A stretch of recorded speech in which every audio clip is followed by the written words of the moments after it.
My husband thought I'd never leave, even after I caught him cheating. So I stayed, long enough to make him suffer. I let him think we were rebuilding trust, then started my own secret affair. When I finally told him, he cried, "You promised you'd never do this to me." I laughed and said, "You promised first." That was the last time he ever took me for granted. I never thought I'd be the kind of person to write something like this. But here I am. I was married for 10 years. We had the house, the stability, the comfortable routine. I thought we were happy. I thought we were solid. Turns out I was the only one who believed that. I found out by accident. I wasn't looking for it. It started with a bank statement. I handled all the bills, always had. I knew where every dollar went. So when I saw a charge from a hotel downtown, it stood out immediately. It wasn't just any hotel. It was a nice one. One we had never been to together. My stomach twisted, but I told myself there had to be an explanation. Business meeting, company event, something that would make sense. So I asked him. He barely looked up from his phone. "Work thing," he said. And that was that. No hesitation, no weirdness in his voice. Just a casual lie as smooth as breathing. That should have been the end of it for me. But something about the way he said it, so effortless, so confident, stayed with me. I couldn't shake the feeling. So later that night, I picked up his phone while he was in the shower. I knew the passcode. And in less than 30 seconds, my entire marriage fell apart. There was no digging. I didn't need to. It was all right there. Text from some woman named Samantha, not her real name, but close enough. Photos. Plans. Complaints about me, about how I didn't appreciate him, about how he was stuck in our marriage. They had been seeing each other for months. My hands were shaking as I scrolled. The messages weren't even hidden. He didn't bother deleting them. He didn't think I would ever check. That part hurt the most. Not just the cheating. The disrespect. I heard the shower turn off. I put his phone back and went to bed. I didn't confront him. Not yet. Because here's the thing, cheaters expect one of two reactions. Either you cry and scream or you leave. That's what they're prepared for. They don't expect silence. So I said nothing. I acted normal. I kissed him good morning. I asked him how his day was. I let him believe he was getting away with it. And then I started planning. I wasn't going to leave. Not right away.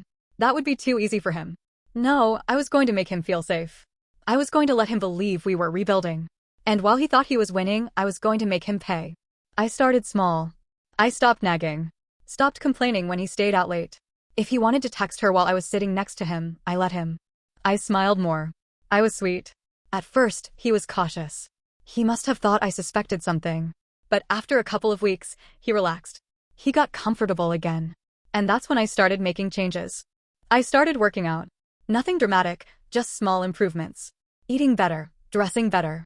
I knew he noticed because he started making little comments. "You've been going to the gym a lot. New dress?" I'd shrug it off. Just trying to feel good about myself. I could see it messing with him. He was cheating, but now he was wondering if I was too. He started checking my phone. I let him. There was nothing for him to find. Yet. I had never cheated before. Never even thought about it. But the night I sat in our bed, reading those texts while he slept beside me, something inside me shifted. I wasn't going to be the victim. So I reached out to someone. An old friend from college. Someone who had always been a little too interested in me. We had kept in touch over the years, but I had never given him a second glance. Now, I let myself flirt. It started with drinks. Innocent at first. But then it wasn't. He made me feel wanted. He looked at me like I was something new, not just part of the furniture. And for the first time in years, I felt desired. So, I let it happen. And it was incredible. But it wasn't about love. It wasn't even about sex. It was about control. For the first time in a long time, I had the power. Months passed. My husband had no idea. If anything, he thought we were in the best place we had ever been. So on our anniversary, he planned a big, romantic dinner. Expensive restaurant, flowers, the whole thing. He toasted to us. Told me how lucky he was. How much he loved me. How we had been through so much, but we were stronger than ever. He even got misty-eyed. I let him talk. I let him dig his own grave. And then I leaned in and whispered, "I know." I will never forget the way his face froze. The way his whole body locked up. He tried to play dumb. "Know what?" I sipped my wine. About her. His eyes darted around the restaurant, like he was looking for an escape route. I don't stop. I set my glass down. "I've known for a long time. You're not as smart as you think." His mouth opened and closed. No words came out. I smiled. A real, genuine smile. Before you start crying, I said, I should tell you something else. I leaned in, just close enough to watch the horror creep into his eyes. I've been cheating too. And that's when he shattered. My husband, my cheating, lying husband, sat frozen in that expensive restaurant, staring at me like I had just shattered his entire reality. Because I had. You, what? His voice cracked. I tilted my head, pretending to think. Oh, a few months now. He's amazing, by the way. Really attentive. Unlike you. I leaned in, resting my elbows on the table. And you promised first. The muscles in his jaw tightened. He looked like he wanted to flip the table over, but we were in public. He had to keep his composure. I, on the other hand, had nothing to hide. The car ride home was dead silent. He gripped the steering wheel so tightly his knuckles turned white. Every few minutes, I caught him stealing glances at me, like he still couldn't process what had happened. Good. Let it sink in. We pulled into the driveway, and the second the car was in park, he turned to me. Was it real? His voice was low, almost desperate. I raised an eyebrow. What do you mean? Your affair. His throat bobbed as he swallowed. Did it mean something? Or was it just revenge? I took my time answering. Not to be cruel, but because I genuinely had to think about it. I had started this as a way to hurt him, a way to take my power back. But along the way, I had changed. So had it meant something? Finally, I met his eyes. It started as revenge. But after a while, I didn't think about you at all. That did it. His entire body deflated. His shoulders slumped. He looked like a man who had just realized he had lost something he could never get back. And I didn't feel bad. I expected anger, begging, more denial. What I didn't expect was what happened the next morning. I woke up, stretched, and rolled over, only to find his side of the bed empty. His pillow was still dented, the blankets slightly rumpled, but he was gone. A quick glance at my phone told me it was 5:47 a.m. Weird. I got up and padded into the kitchen, expecting to find him sitting at the table, brooding. Instead, I heard something from the backyard. The sound of wood splitting. I pulled the curtains back. And there he was. In the middle of the yard, shirtless, drenched in sweat, swinging an axe at a pile of firewood like a man who had completely lost his mind. I had never seen him chop wood before in my life. For a second, I just stood there, watching. His muscles were tense, his movements wild. He wasn't even doing it efficiently, he was just hacking at the logs, over and over, as if breaking them into pieces would somehow fix his life. I stepped outside. What the hell are you doing? He ignored me. Kept swinging. David. Nothing. David. Finally, he stopped. The axe stayed buried in the wood as he turned to me, chest heaving. I don't know what else to do, he admitted. That caught me off guard. You mean with the wood or with us? His voice was raw, hoarse. I can't fix this, can I? I stared at him. Because here's the thing, I had planned for him to be angry. I had planned for fights, for denial, for him to try and shift the blame onto me. I had not planned for this. For him to be broken.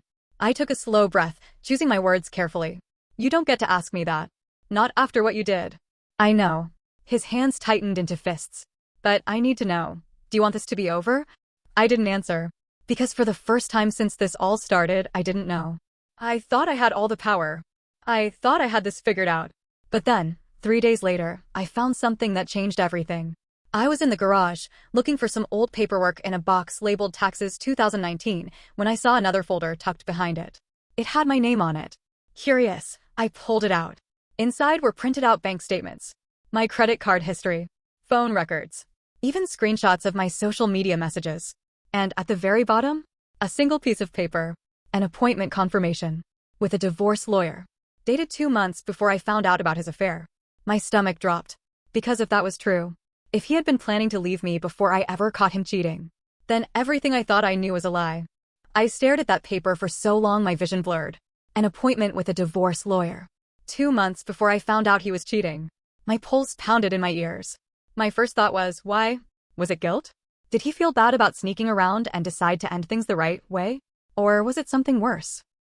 Because if he had been planning to leave before I even knew about her, then everything, the affair, the lies, even my revenge, meant nothing. I wasn't his victim. I wasn't his mistake. I was just a step in his plan. I didn't wait. The second he walked through the door that evening, I tossed the folder onto the kitchen counter. What's this? I asked. David barely glanced at it. I don't know, he muttered, setting his keys down. What are we fighting about now? Wrong answer. I shoved the paper against his chest. A divorce lawyer. 2 months before I found out about Samantha. That got his attention. His face didn't change at first, but his body language did. A small, almost imperceptible shift. His shoulders tensed. His jaw locked. He wasn't surprised I found it. He was surprised I put it together. I folded my arms. So let me get this straight. You were already planning to leave before I caught you cheating. What was the plan, David? Were you going to serve me papers first? Or did you just get bored and decide to ruin my life before you walked out? He sighed, rubbing his forehead. It wasn't like that. Then explain it. And that's when he did something I wasn't expecting. He laughed. Not a happy laugh. Not even a bitter one. It was the kind of laugh a man lets out when he knows he's already lost. You really want to know? He asked, shaking his head. Yes. He ran a hand through his hair, eyes dark with something unreadable. Fine. I was planning to leave. I was going to tell you before the holidays. But then you found out about Samantha and suddenly, I was the bad guy. He let out a short, humorless chuckle. So I stayed. I gripped the counter. You stayed because you got caught? I stayed because I knew I'd lose everything if I left first. His voice was cold, flat. The house, the money, the good guy image. I didn't plan for you to find out the way you did, but once you did, he shrugged. I had to make you the villain instead. I felt my stomach twist. Make me the villain? I repeated. He gave me a long, measured look. Do you think I didn't notice? You suddenly dressing up, acting happier, flirting with other men. Do you think I didn't know you were trying to get revenge? My heart pounded against my ribs. I had thought I was the one playing the game. That I had been one step ahead, controlling everything. But David? He had let me. I took a step back. You knew. He smiled, but there was no humor in it. Of course I knew. I just didn't care. I felt sick. Because the truth was, I had let myself believe that I had won. That my affair was my way of taking back control. But it was never about control. It was about manipulation. And David was better at it than I was. My hands clenched into fists. So, what? You just let me think I was in charge? You let me think I was getting back at you. David tilted his head. You needed to feel powerful, he said simply. And I needed time to find a way out that wouldn't destroy me. I opened my mouth, but nothing came out. Because it was working. I had been feeling powerful. I had been so caught up in my own affair, my own revenge, that I stopped thinking about what he was doing. And that's when the final, worst realization hit me. Samantha wasn't your only affair, was she? David didn't say anything. He didn't have to. Because I knew. The signs were all there. The long nights, the sudden interest in his appearance, the times when his lies weren't even that well thought out. Samantha had been the one I caught. But she wasn't the first. And she sure as hell wasn't the last. My vision blurred as I processed it. All those months, all the sneaking around, all the nights where he pretended to be exhausted from work. This wasn't one mistake. This was a lifestyle. And then something else hit me. I stormed to my laptop, pulled up our joint bank account and started scrolling. David watched, but he didn't move to stop me. And there it was. Thousands of dollars missing. Not on hotels, not on fancy dinners. But slow, steady withdrawals. At first, I thought I was looking at evidence of more affairs. Maybe he had been spending money on other women. But then I saw where the money had gone. A separate account. In his name. I turned to him slowly. You were hiding money. David exhaled. You were never supposed to find out. I laughed. A single, humorless sound. Wow. I really thought I was the mastermind here. You played your game, he said, almost gently. I played mine. And that's when I realized he had been waiting for me to cheat. Not because he was jealous. Not because he wanted revenge. But because he wanted proof. Proof that he could take to court. Proof that would shift the blame. Proof that would let him walk away clean. My stomach dropped. He never wanted to win me back. He just wanted to win. I didn't sleep that night. I lay in bed staring at the ceiling, my mind spinning, my body frozen. The pieces were all there now, and they fit together in a way I hadn't expected. David had been playing a long game. The divorce lawyer? Not an impulsive move. He had planned to leave. The affair with Samantha? Not a mistake. A distraction. And my revenge? My little act of rebellion? He had let it happen. Encouraged it, even. Because he wanted proof. Proof that I was the bad guy. Proof that I had cheated. Proof that would give him leverage when he finally left. I thought I had flipped the game on him. But in reality, I had been playing right into his hands. By morning, my rage had settled into something colder. Sharper. I walked into the kitchen where David was making coffee like nothing had changed. I grabbed the folder, the one with the hidden bank account, the missing money, the divorce lawyer's appointment, and slammed it onto the counter. We're talking, I said. David didn't look at me right away. He took a slow sip of his coffee before finally meeting my eyes. What's there to talk about? I almost laughed. What's there to talk about? You stole from me, I said. You planned to leave before I ever did anything to you. And now you're sitting here pretending you're the victim? His expression didn't change. You cheated. I gripped the counter so hard my fingers ached. You cheated first. David shrugged. Yeah. And then you did. So tell me, in court, who looks worse? The husband who had one affair, or the wife who had a full-blown relationship behind his back? I felt my breath catch. That was it. That was his plan. He didn't need me to break first, he just needed me to match him. If I hadn't retaliated, I would have had the moral high ground. The sympathy. But now? I was just as guilty. I took a step back, my chest tight. You wanted me to cheat. David tilted his head. I just didn't stop you. I felt sick. I wasn't going to let him win. So I did the only thing I could. I went public. I called a dinner. Not just between us, but with both of our families. His parents, my parents, a couple of close friends. I framed it as a reconciliation dinner, a night to celebrate working things out. David didn't suspect a thing. Not until halfway through the meal, when I stood up, clinked my glass, and said, I have an announcement. He froze. I just want to thank everyone for being here tonight. I continued, smiling sweetly. I know we've been going through a rough patch. But David and I have learned so much about each other this year. David's jaw tightened. He wasn't stupid. He knew something was coming. But the biggest lesson? I said, my voice steady, is that sometimes when a marriage is broken, it's not worth fixing. So tonight, I just want to say, David, you were right. You should have gone to that divorce lawyer months ago. Silence. His mother blinked. Divorce lawyer? Oh, you didn't know? I turned to her. Yeah. He was planning to leave before I ever found out about Samantha. A ripple went through the table. Someone gasped. David set his fork down slowly. This isn't the place. No, I smiled. Because I think it is.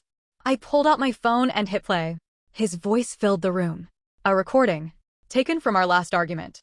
The moment he admitted that he had been waiting for me to cheat. That he had been stealing money. That he had manipulated me into making the first move. Gasps. Murmurs. His father shook his head in disgust. My best friend, sitting at the far end of the table, covered her mouth. David's entire family was staring at him like he was a stranger. And for the first time since this all began, he had no way out. David stood up so fast his chair scraped against the floor. His face was flushed, his breath unsteady. You set me up. I crossed my arms. Oh, so it's only a problem when I do it? His mother turned to him, her voice tight. Tell me this isn't true. David opened his mouth. Closed it. Swallowed. It's complicated. That's not a no. His father sighed, rubbing his temples. Jesus, David. And just like that? He lost them. I watched him realize it in real time. The way his shoulders tensed, his jaw clenched. He wasn't just losing me. He was losing everything. Finally, he turned back to me, eyes dark with something bitter. You just couldn't let it go, could you? He muttered. I tilted my head. Neither could you. Then I grabbed my purse, took a slow, satisfied breath, and left him standing there. The divorce was fast. Brutal. His family refused to support him. The money he had hidden? Not enough to protect him. He tried to fight for the house, but I had the recording. The proof. The moral high ground. In the end, I walked away with everything. And him? He walked away with nothing. I thought revenge would feel good. And for a while, it did. Watching him crumble. Watching him lose. But the truth is, it didn't fix what he did. It didn't erase the betrayal. It didn't make me whole again. It just made me free. And for the first time in a long time, that was enough.